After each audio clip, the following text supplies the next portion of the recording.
আহমদ রফিকের প্রতি শ্রদ্ধা জানাবেন ভাষা সৈনিক বাংলাদেশ কৃষক ফেডারেশন এর পক্ষে জাহিদুল ইসলাম খান সাধারণ সম্পাদক, রেহানা বেগম সহসভাপতি, শাহ আলম কেন্দ্রীয় প্রচার সম্পাদক, তাদের পক্ষে শ্রদ্ধা জানানো হচ্ছে।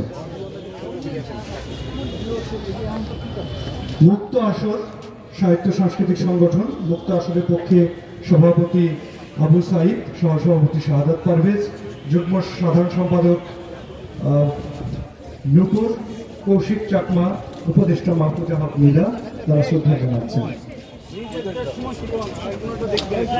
শ্রদ্ধা জানাবে শহীদ বুদ্ধিজীবী স্মৃতি পাঠাগারের পক্ষে, শহীদ বুদ্ধিজীবী স্মৃতি পাঠাগার নাকালপাড়ার পক্ষে আহিমা কানিজ লাভা, তিনি সাধারণ সম্পাদক, তার পক্ষে শ্রদ্ধা জানানো হচ্ছে।